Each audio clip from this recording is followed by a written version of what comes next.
Look at what's happening with the polls. Let me pull one up here for you. This is the, this is great. This is the Pennsylvania voter registration that came out this morning.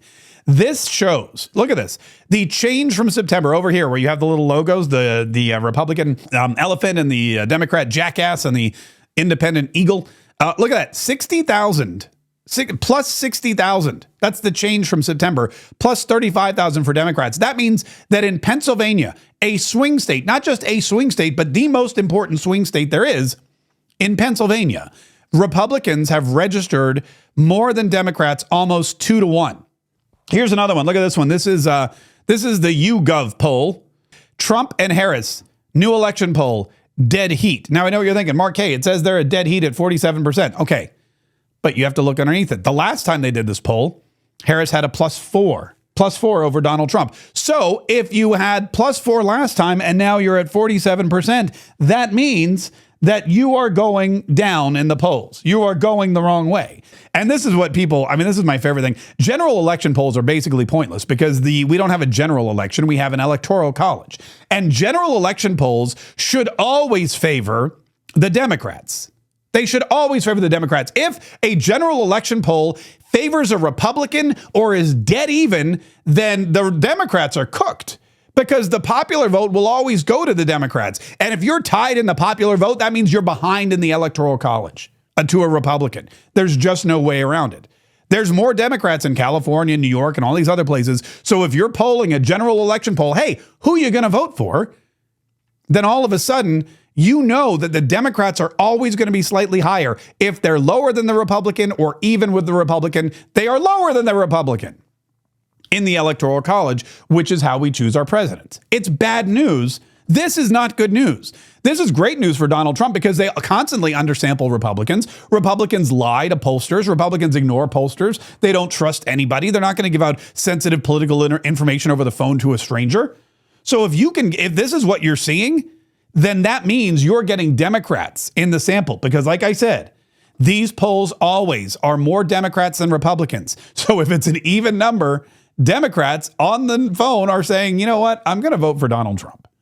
And if Democrats are voting for Donald Trump, that's bad for Kamala Harris. This is my favorite, though, the Poly Market Average. And a few weeks ago, after the debate, I said, watch this poll, because in a few weeks, Donald Trump's going to surge. He's going to be in the mid-50s, and Kamala Harris is going to plummet.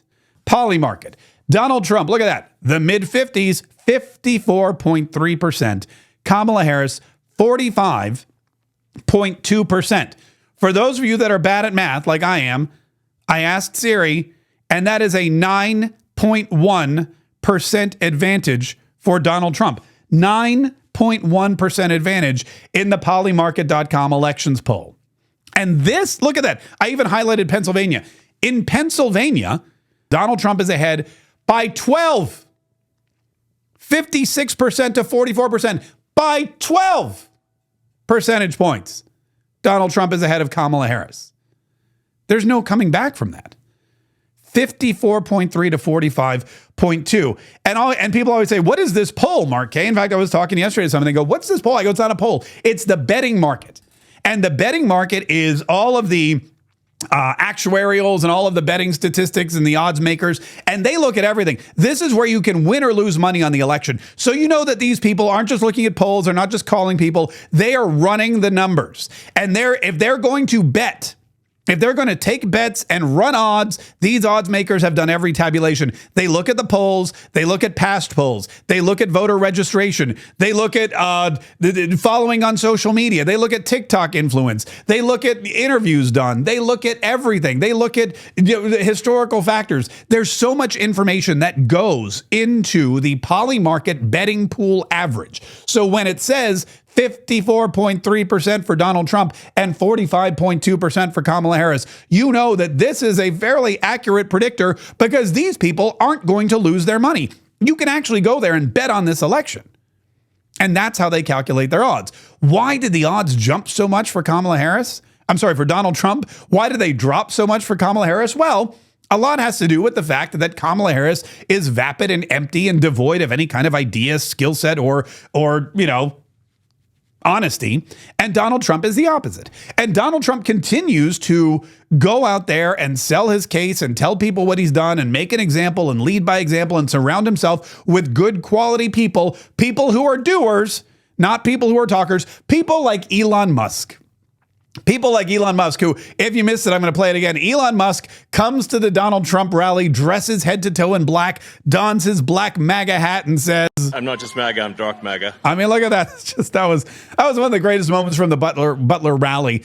It was an incredible rally. And it was so many people. You don't want to know why Kamala Harris, you want to know why you shouldn't believe the polls? This is why you shouldn't believe the polls. Look at that. I mean, I don't know how many tens of thousands of people there. I haven't gotten the count yet, but it's got to be easily over 100,000 people. It's so many people. And it was not because they were bussed in. Not a bus in sight, by the way. I got to get back to I'm going to show you the aerial footage again. I looked. You may remember when Kamala Harris does a rally, there's lines and lines of buses outside. That's the big trademark. If somebody blindfolded you and dropped you in the middle of a rally and said, okay, guess whose rally this is? Just look for the long line of dozens of charter buses. When you see the long line of dozens of charter buses, oh, it's easy. You're at a Kamala Harris rally. When you don't see that, when you just see a lot of people who are enthusiastic and patriotic and wearing red, white, and blue and have their red hats on, then you know you're at a Donald Trump rally. But look at this. Here's the aerial footage one more time. Here it is. Look at this. There's no buses. If you look around, I'm looking up here. I don't see any buses. There's no buses around. There's no buses. Nobody was bussed in. These people came from all over Pennsylvania. They came from all over the Butler area. They came from all over the Midwest. They came and they parked their cars and they waited in line hours upon hours upon hours. And they did that so they could see Donald Trump and listen to Donald Trump. And they did that because Donald Trump, on this very same location, just 3 months prior, was shot in the head by an assassin.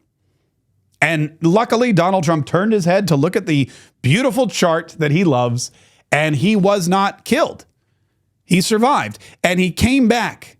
He came back, and he stood at the same exact spot, and he said exactly what he said he was going to say. As I was saying. And the crowd went wild. The crowd went absolutely wild. They went ballistic because they knew Donald Trump was going to keep his promises. Donald Trump has always kept his promises. Donald Trump was resurrected that day for a reason. Donald Trump was spared that day for a reason, because this country needs leadership. This country needs Donald Trump. This country needs JD Vance. This country needs Elon Musk and dark MAGA. I'm not just MAGA, I'm dark MAGA. They need Robert F. Kennedy Jr., Tulsi Gabbard, Vivek Ramaswamy, Byron Donalds, Mike Walz. They need all those things. You know what they don't need? A knucklehead. I'm a knucklehead at times. Yeah, and they don't need whatever Kamala Harris is. Everybody needs to be woke. Everybody does not need to be woke.